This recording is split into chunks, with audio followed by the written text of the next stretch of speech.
HGTV lied to you. Let's talk about real flipping. Today, we're talking about house flipping myths that need to die. And we've got Brent Sinn with 512 Realty with us today. Thanks for being here, Brent. Thanks for having me. I'm very excited to be here. Let's start with a fact or fiction. Fact or fiction, Brent, house flipping is easy money. That is fiction for sure. It's hard work. I think maybe the biggest thing with house flipping and easy money is that you don't know what you get into sometimes.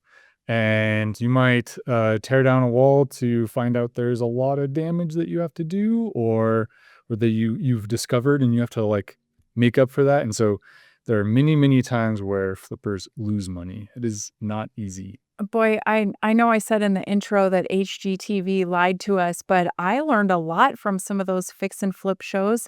And the way that they would dig in and start finding stuff behind the walls that was a real problem, like when they find mold behind the walls. I mean, that for me, I was out. I have never wanted to flip. So tell us a little bit about the one of the things I think people don't understand is the holding costs. It's like a technical term. Talk to us a little bit about the holding costs. Yeah. So when a flipper is buying a house, they're usually using what's called a hard money loan, or you can think of it as a construction loan. And those run like 10, 12%, maybe even more in some cases. So just imagine 12% interest rate and paying that on a monthly basis. That interest rate is pretty high and that payment's really high. There's a lot of other costs to insurance and stuff, but primarily the loan itself is very expensive.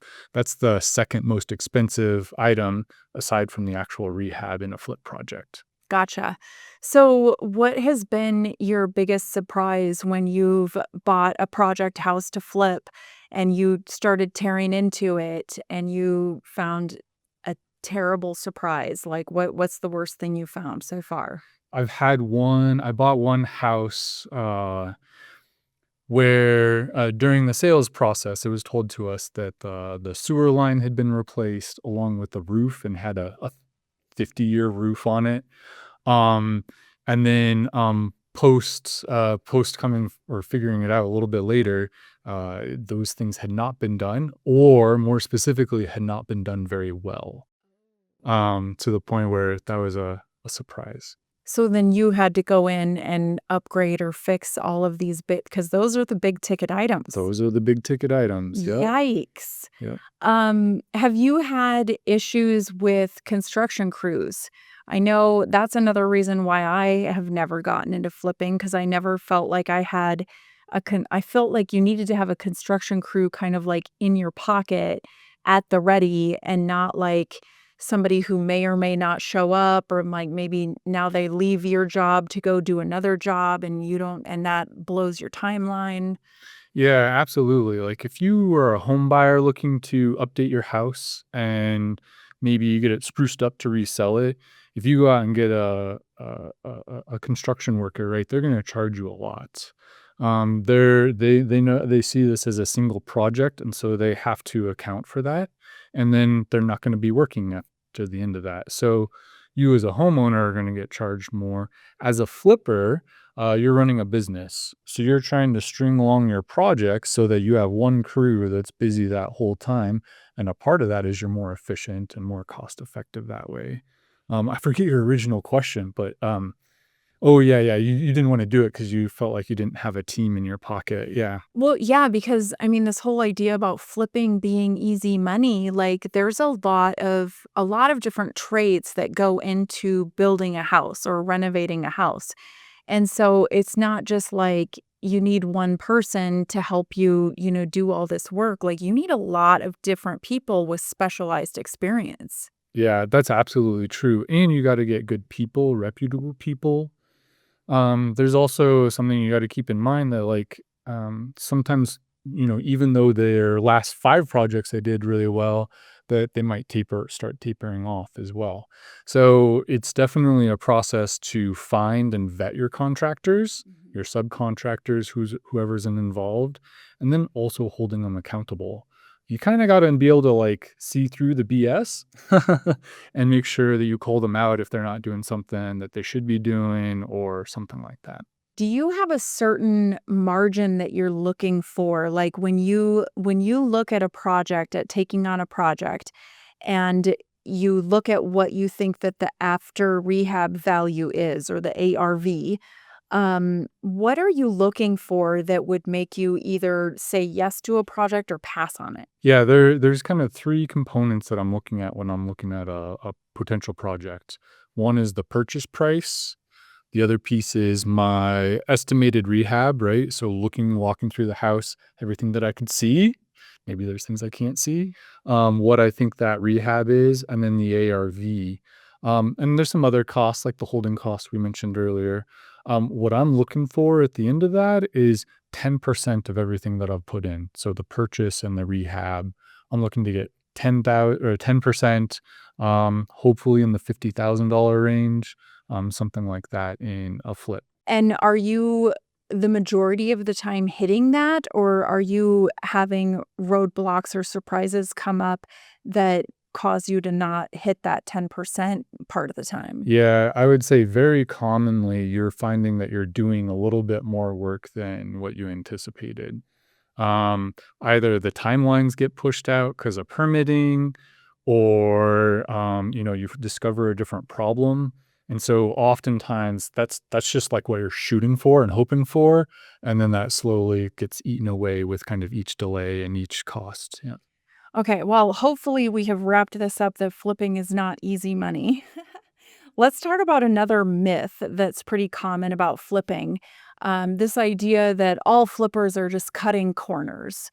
Why don't you talk a little bit about that? Because I'm sure there are. Like, I think that in most professions, there's this range of people from idiots to experts.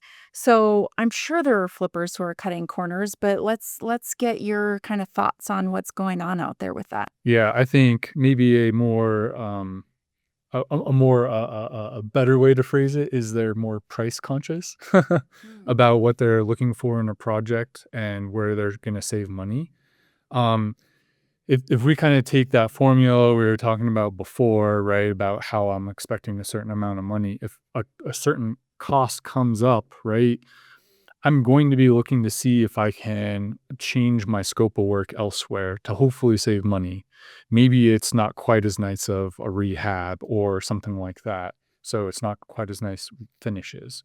Now cutting corners is a little bit different where maybe you're not doing something that you should be doing.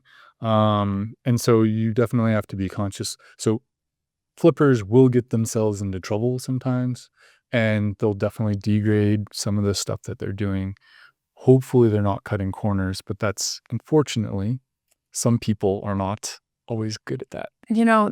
This is not really a cutting corners thing, but I thought it was a funny thing that we found on this flip that I had buyers buying in Harvey Park, and it was really cute. I thought that they did a really good job, and I thought it looked like quality work.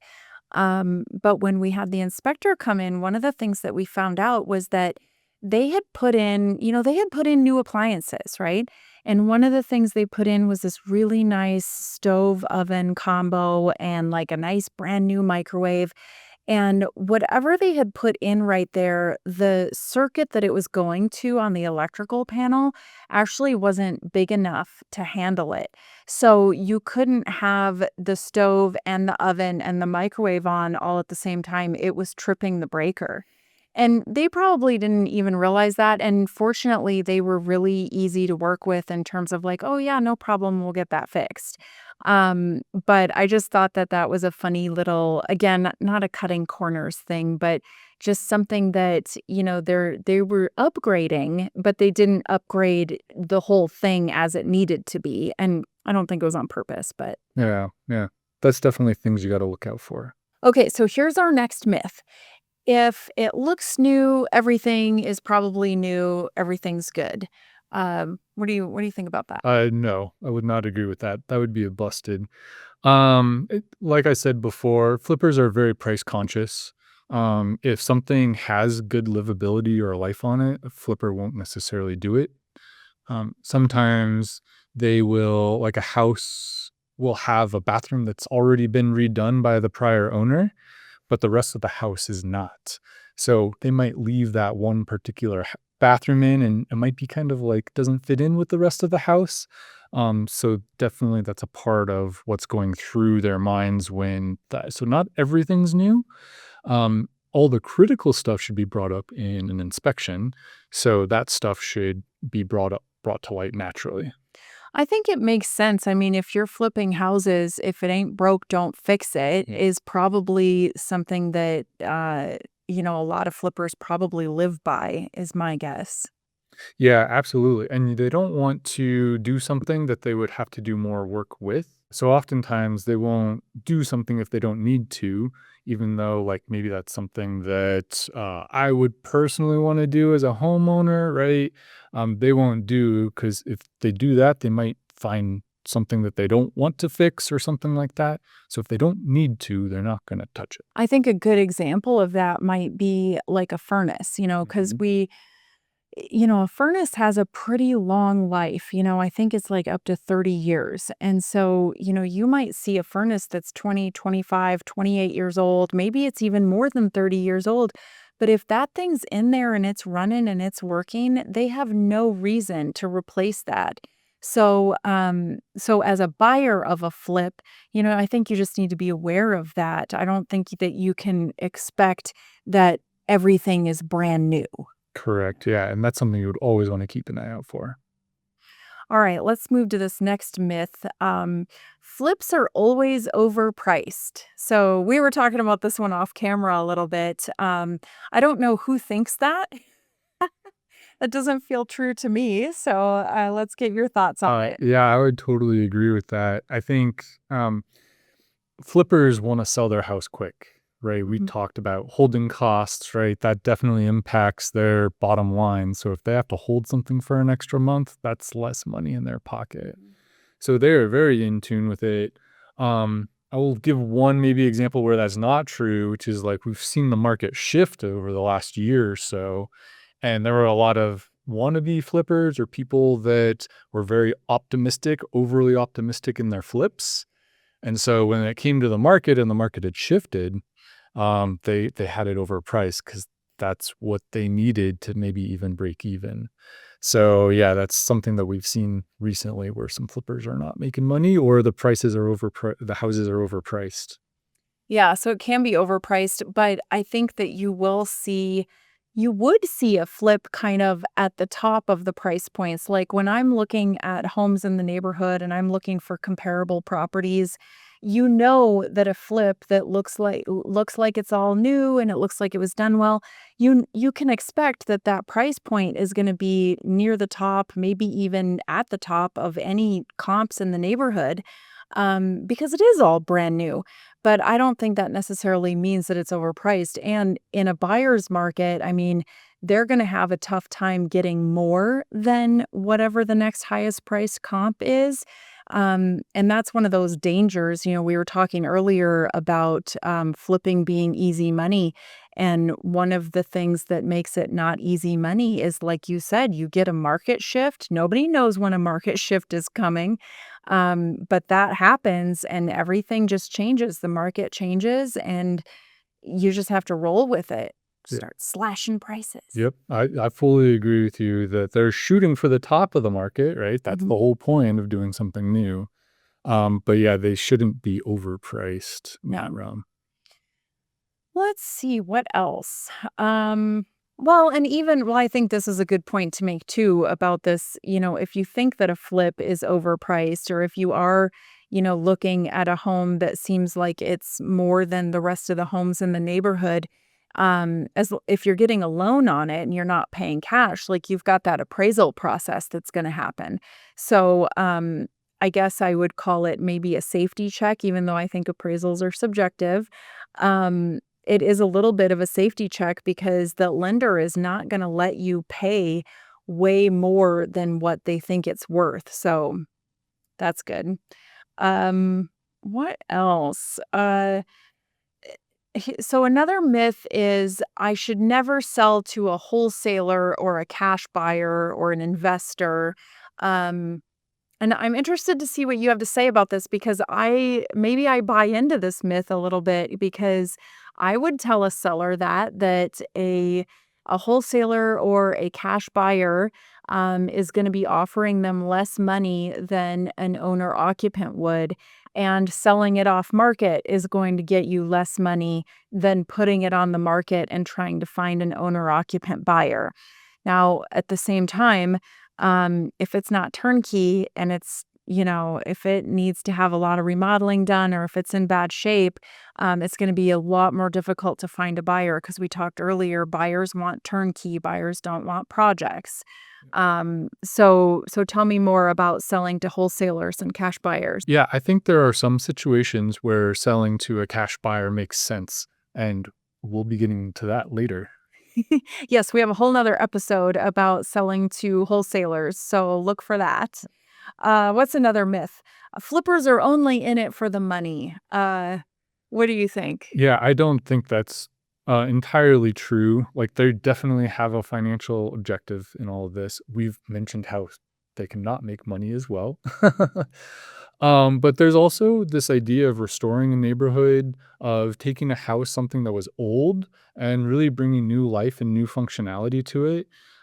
So flippers provide that service. They also can do that kind of on a bigger level, not just a house, but doing multiple houses in the same neighborhood.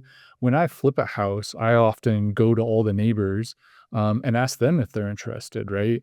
So there might be other opportunities there, and then we can see that the whole neighborhood gets raised and changed during that process. Yeah, I like that about flipping because, a flipper comes in and kind of does everything and makes it all shiny and new looking, versus, Susie Q homeowner maybe doing one project at a time. And it's all kind of like this mismatched, like, oh, I updated the one bathroom in 1983 and then we updated the other bathroom in 1994. It's like, it's going to look totally different, right? But a flipper comes in, does it all together, and it just looks so nice and it looks all matchy matchy. But you guys are, I think, oftentimes buying homes that are really run down and really need some love and need some help. Um, talk a little bit about who you're buying from. Like, Yeah, where are you finding these homes I that think you're helping? Yeah, I think the more, interesting the house is, the better. So, like walking into a house and getting the aroma of, like, pets, Oh, yeah, don't get me started. not fun. Yeah, anything that's been kind of, broken, run down, not taken care of, like ceilings falling in, water stains, right? I like all of that stuff because as a flipper, I'm usually touching most things. Mhm. And so it makes sense to have the house as broken down as possible. We also see people whose houses aren't maintained, but maybe they haven't done it well, right? So Joe Smith, who thinks they are a repair person, and they've made all these modifications that are not permitted, right? And then you got to come in and you got to clean up all that stuff. Oh, yeah, I have walked into some DIY nightmares for sure, and usually it's a walk in and a walk out. I'm sure there's another episode somewhere where I talk about how, like, if you're gonna DIY your house, like, do it well. It needs to look professional because if buyers and agents are walking in and it seems like it's DIY, like, nobody likes that. Yeah, nobody likes it, and then they don't trust the rest of the house either, Yeah. which is the challenge, right? Because like, it's not that hard to replace a sink or a sink faucet or something, but, like, did they do it right? Is it wiggling? Is it leaking? Yeah. Here's another myth. So I had not heard this one before, but this myth about that flipped homes appreciate faster than other homes. What have you heard about that? I don't necessarily think that's true. I think what's more important about a house and its potential appreciation is location. Mhm. I think what you'll find is that there's some correlation going on where some of the neighborhoods that might be gentrifying gets more flips. So there's natural appreciation, but that's based off of location, not based off of the flip process. Yeah, I think you're right. I don't think that. It's not the fact that it's a flip that's making it appreciate. It is, there's some there's forced appreciation, right? Because there's a couple of different types of appreciation. So certainly a flip is forced appreciation that is taking its value from what the flipper bought it for. Let's say the flipper bought it for 350 and then they flip it and they sell it for 600 or 700. That's forced appreciation. So that's true. But once it's done and once it's sold and it's on par with whatever's nicest in the neighborhood, the appreciation from that point onwards, that's going to be dependent on the location and the neighborhood and other factors like that. Yeah, I'd say there's one other factor in there that might also change, which is if there's a lot of flips going in that neighborhood, then everything's gonna raise, and it'll even raise it, like, more on a percentage pointage if everything is getting flipped too. Yep, for sure. Well, I think that that's it for today. We've just talked through a whole bunch of myths about house flipping and how HGTV has been lying to you. So, thanks so much for being on with us today. This is Brent Sinn with 512 Realty. And don't buy based on myths. Hire a professional to help you and buy based on strategy. So, call or text me when you're ready to dominate your real estate dreams. If you like this content and want to support the channel, don't forget to hit the like, subscribe, and alert bells before you go.